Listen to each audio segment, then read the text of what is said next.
Hello दोस्तों, आज मैं आपके लिए बहुत ही ज़्यादा वैल्यूएबल वीडियो लेकर आई हूँ।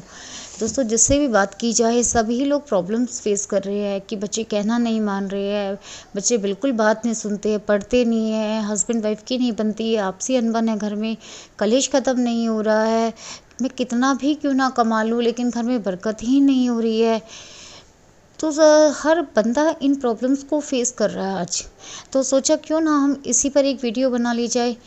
दोस्तों, हम सभी के घर में तुलसी जी का पौधा होता है, लेकिन 99% लोगों के घर में तुलसी जी का पौधा है, लेकिन हमने कभी ध्यान दिया है कि हमारा तुलसी जी का पौधा घर में कहाँ पर रखा हुआ है। दोस्तों, तुलसी जी की जो जगह बताई गई है घर में, वो उत्तर पूर्व दिशा मतलब ईशान कोण बताया गया है। अगर आप अपना तुलसी जी का पौधा उत्तर पूर्व दिशा में रखते हैं तो वो आपके घर में पॉजिटिव वाइब्स ही देगा। लेकिन अगर आपने तुलसी जी का पौधा गलती से दक्षिण दिशा की तरफ रखा हुआ है तो वो आपके घर को बिल्कुल बर्बाद करने की कगार पर ला कर देगा। उससे आपके घर में गरीबी भी आएगी, आपके घर की प्रॉब्लम्स भी कभी सॉर्ट आउट नहीं होंगे। तो आप ध्यान रखिए कि आपके घर में ईशान कोण में ही तुलसी जी का पौधा रखा हो। मैंने बहुत बार ध्यान दिया है कि घर में तुलसी जी का पौधा होता है लेकिन उसके पास झाड़ू रखी हुई होती है, जूतों की तो लाइन लगा देते हैं, मतलब गंदगी होती है। नहीं दोस्तों, आपको अपना ईशान कोण मतलब उत्तर पूर्व दिशा आपको हमेशा साफ़ सुथरी रखनी है। और तुलसी जी की तो आपको सेवा करनी है, मतलब संध्या के टाइम पर तुलसी जी में दीपक जलाइए, सुबह के टाइम उनमें पानी दीजिए। जितनी आप उनकी सेवा करोगे उतनी आपके घर में पॉजिटिव वाइब्स आएगी। और दोस्तों, एक और भी बात आपको कहनी है कि कभी कभी क्या होता है, हम लोग खड़े होके काम करते हैं बालों को। कभी भी हमें बाल खड़े होकर कंघी बालों में नहीं लगानी चाहिए, हमेशा हमें बैठकर ही बालों में कंघा करना चाहिए।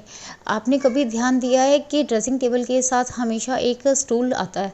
वो आज आप इस बात को जब मैं आपसे बात कर रही हूँ तो आप सोचिए कि क्यों आता है। कोई तो वजह रही होगी इस बात के पीछे कि वो लोग स्टूल देते हैं हमेशा ड्रेसिंग टेबल के साथ।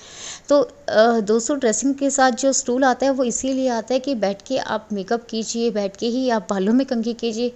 और दोस्तों, अगर आपके घर में कोई कंघी के ब्रशेस टूटे हुए हैं तो प्लीज़ उनको यूज़ मत कीजिए, उसको हमको आप फेंक दीजिए। घर में बहुत सारी ऐसी चीज़ें रखी होती है जो हम सोचते हैं कि इसको ठीक करवा लेंगे, यूज़ कर लेंगे, किसी को दे देंगे, लेकिन वो हमारे घर में ना सिर्फ और सिर्फ कूड़ा बढ़ा रही होती है, उससे घर में नेगेटिव वाइब्स आते हैं। अपने घर में जितनी भी हो सिस्टमेटिक ढंग से सामान रखिए, उससे आपका घर में आप खुद ब खुद आपका मन लगेगा, आप खुद फील करोगे कि हाँ, आज आपके घर में बहुत हैप्पीनेस है। आपके घर आपकी सैलरी आ रही है, आपका बिजनेस है, इनकम आ रही है, लेकिन बरकत ही नहीं हो रही है। ये हर बंदा शिकायत करता है। तो दोस्तों, ये तो हम सभी जानते हैं, शास्त्रों में भी ये चीज़ें लिखी हुई होती है कि अपने इनकम का हमेशा 10वां हिस्सा हमें दान देना चाहिए। किसी मंदिर में, किसी गरीब को, किसी भी ज़रूरतमंद को हम वो पैसा दे सकते हैं। लेकिन अब जैसे मार्केट के हालात चले हुए हैं तो किसी के घर में प्रॉपर ढंग से पैसा आता ही नहीं है। तो कोई बात नहीं दोस्तों, हम रोज़ का 1 रुपया गुल्लक में डाल सकते हैं। अगर आप 100 रुपये कमा रहे हैं तो 5 रुपये उसमें से आप दे सकते हैं। इस तरीके से आप एक गुल्लक बना लीजिए और उसमें वो पैसा डालिए और ज़रूरतमंदों को हर महीने वो पैसा दीजिए या मंदिर में दीजिए। वो आपकी श्रद्धा है कि आप कहाँ यूज़ करते हैं। आपकी कमाई में अपने आप बरकत घर में आनी शुरू हो जाएगी, आप खुद ही देखिए। और अगर आप अपना घर रेनोवेट करवा रहे हैं या घर ही बनवा रहे हैं तो प्लीज़ आप इस चीज़ की तरफ विशेष ध्यान दीजिए कि आपके घर की जो विंडोज़ है वो उत्तर दिशा की तरफ हो, दक्षिणी दिशा की तरफ आपके घर की विंडो बिल्कुल ना हो। और अगर बाई चांस आपके घर की जो विंडो है वो दक्षिण दिशा में ऑलरेडी है तो उनको बिना काम के मत खोलिए या फिर उन पर बहुत मोटा पर्दा लगा दीजिए आप, क्योंकि दक्षिणी दिशा राहु केतु की बताई गई है और उससे घर में सिर्फ और सिर्फ कलह कलेश ही आते हैं।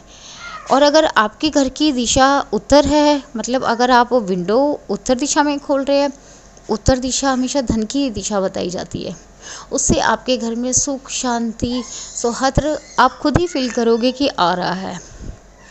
और आप हमेशा 2 पल्लों वाली विंडो लगवाइए, और विंडो हमेशा के गेट जो खुल रहे हैं वो अंदर की तरफ खुलने वाले होने चाहिए, ना उन गेट से आवाज़ें आनी चाहिए। तो प्लीज़ आप अपने विंडो की तरफ भी ध्यान दीजिए। अगर आप रेनोवेट करवा रहे हैं अपने घर को या नया बनवा रहे हैं तो आप इन चीज़ों की तरफ ध्यान दीजिए।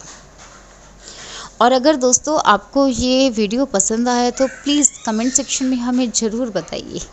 Thank you for watching.